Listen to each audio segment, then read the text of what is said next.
vamos continuar aqui no Rapidola falando hoje de juro composto. Nós vimos na aula anterior que quando eu tenho montante em juro composto, ele é dado por capital que multiplica 1 mais i elevado a t. Mas isso só é verdade quando a taxa ela é fixa. Quando você tem taxas variáveis, para calcular o montante, utilizamos a seguinte relação, a relação de aumentos sucessivos. O montante será capital que multiplica 1 mais a primeira taxa, vezes 1 mais a segunda taxa, vezes 1 mais a terceira taxa em questão.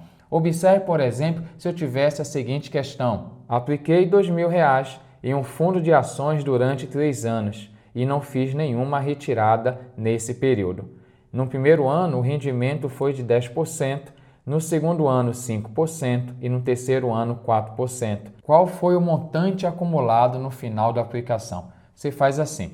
Você sabe que o montante é dado por essa relação. Então, você tem o capital inicial, você coloca o capital inicial que ele foi de R$2.000, só que eu tenho, no caso aí, 3 taxas. A taxa número 1, chamar I índice 1, 10%. A taxa número 2 é de 5% e a terceira taxa vai ser de 4%. E aí eu tenho taxas variáveis e aí o montante será feito assim. Capital inicial de R$2.000, você coloca 2.000, que multiplica 1 mais a primeira taxa de aumento, que é de 10%. 10% é 10 dividido por 100, 0,10, 0,1. A segunda taxa de aumento é 5%, vai ficar 1 mais 0,05. Não vai esquecer de dividir por 100. E a terceira, 1 mais 4%, 0,04. Agora vamos efetuar esses cálculos. O montante será 2.000, que multiplica 1,1, que multiplica 1,05, que multiplica 1,04. Agora eu vou efetuar esses cálculos e eu vou ter o montante de R$ 2.402,40. Então, esse é o cuidado que você tem que ter, porque eu posso ter uma situação de montante em juro composto, mas com taxas diferentes. Se a taxa for única, você sabe que o montante é capital que multiplica 1 mais i elevado a t. Mas dificilmente você vai ter na vida real uma taxa constante. É muito mais comum a gente ter taxa variável. Vamos acompanhar a próxima questão. Um carro 0 km foi comprado por um determinado valor. No primeiro ano de uso, o carro desvalorizou 20%, no segundo desvalorizou 10% em relação ao valor anterior e no terceiro ano desvalorizou 5% também em relação ao valor anterior. Qual a taxa de desvalorização do carro no final de 3 anos de uso? A primeira observação é que não apareceu qual é o valor desse carro. Você pode escolher um valor. Quiser usar X, tudo bem, mas para facilitar, eu vou escolher que o valor inicial do carro era de 100 mil ou apenas 100, só para efeito de cálculo. E aí você faz o seguinte, essa relação do montante, ela vai ajudar a descobrir qual é o valor final. O valor final seria o M, aqui seria o montante, chamar de V final. O valor inicial é no lugar do capital inicial, valor inicial 100.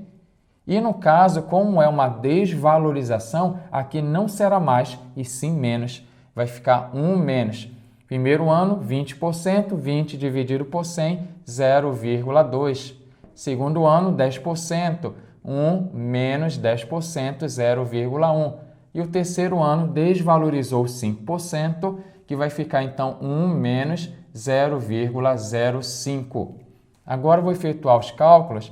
Vai ficar valor final igual a 100, que multiplica 0,8, R$1 menos 20 centavos, 80 centavos, que vai ficar 0,9 e aqui 0,95. Agora eu vou efetuar esses cálculos e eu vou ter que o valor final será de 68,4.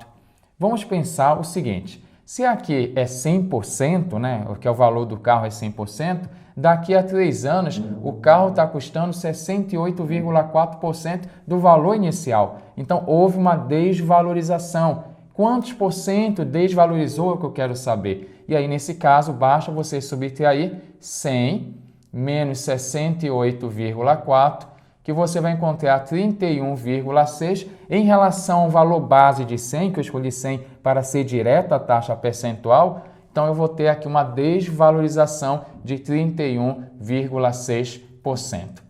Então, hoje a gente falou aqui sobre juro composto quando eu tenho taxa variável e ainda serve uma situação que eu tenho desvalorizações sucessivas. Poderia até ser uma questão aqui, uma parte pode de repente valorizar aqui desvalorizar, onde valoriza é mais, onde desvaloriza é menos. Quer saber mais sobre matemática? Assista a próxima aula e se liga aqui no canal Rapidola.